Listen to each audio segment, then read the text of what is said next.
Hello chers élèves, nous allons voir dans cette vidéo comment calculer l'image ou l'antécédent par une fonction en utilisant une formule littérale. Alors la formule littérale, on l'a vu un petit peu en activité, et en fait ça ressemble un petit peu, vous savez, aux formules qu'on utilise dans les tableurs, vous savez, avec A1 x 3 par exemple, plus 4, quand en fait A1, en fait ça représente le nombre qui se trouve dans la cellule A1 et donc on calcule avec, etc., etc. Donc en fait, mathématiquement, la formule littérale, ça va ressembler à ça, alors avec des variations au niveau de l'écriture évidemment. Alors on va considérer une fonction, la fonction que vous voyez à l'écran, la fonction t, qui à x associe 5x plus 1. Vous devriez maintenant être habitué à la manière de lire ça. Alors, on va répondre à une question. On veut calculer l'image de 2 par cette fonction, l'image de moins 3 et aussi l'antécédent de 1. Alors, comment on va faire? Alors, pour calculer l'image de 2, vous vous rappelez comment on écrit l'image de 2 par la fonction t de manière mathématique. Comme la fonction ct, on écrit t et entre parenthèses 2. Ça veut dire l'image de 2 par t. Et ça se lit t de 2. T de 2. Alors t de 2, c'est égal à combien? C'est ce qu'on cherche. Alors comme tel que c'est écrit, ça signifie que en fait on remplace notre x par 2 et on calcule. Alors le x c'est le nombre de départ, il nous ressort le calcul 5x plus 1. Donc on remplace en fait le x par 2 ici. Ce qui nous donne donc 5 fois 2 plus 1. 5 fois 2 plus 1, ça donne 11. Donc on peut écrire en toutes lettres, ça il faudrait le faire, hein. C'est écrit dans, je vous montrerai écrit dans votre cours. L'image de 2 par la fonction t est 11. Alors on va faire pareil maintenant, mais avec le nombre 3. Donc calculer l'image de 3, c'est-à-dire t de moins 3.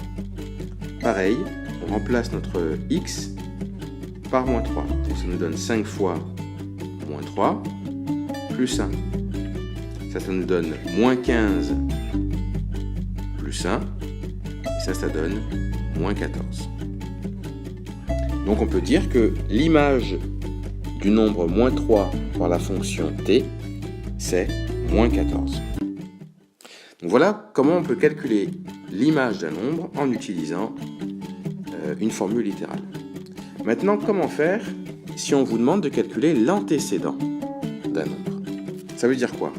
Ça veut dire en fait, si on calcule l'antécédent, c'est qu'on connaît le nombre d'arrivées, mais on cherche cette fois-ci le nombre de départ, on cherche en fait le x. Donc on cherche ici l'antécédent de 1. Ça veut dire que le nombre d'arrivées, tout ça, ça va être égal à 1, et on cherche la valeur de x, ici. Donc si le nombre d'arrivées, donc 5x plus 1, c'est égal à 1, ben, on peut l'écrire. On veut que 5x plus 1, ce soit égal à 1. Et on cherche à quoi est égal x. Ben, ça ressemble à quoi? Ben, ça ressemble à une équation, et vous savez parfaitement résoudre une équation du premier degré à une inconnue. Donc on va résoudre cette équation, et ça va nous permettre de savoir pour quelle valeur de x on obtient 1 à la fin. Alors comment on résout l'équation? Alors je vous rappelle, là on veut se débarrasser du 1 qui se trouve ici d'abord. Donc ça c'est des choses qu'on a déjà vues, hein, donc je vais plus vite. Donc c'est 5x plus 1 moins 1, on fait moins 1 de chaque côté. Du coup ça me donne 5x qui est égal à 0. Ensuite pour me débarrasser du 5, je divise de chaque côté par 5. Voilà.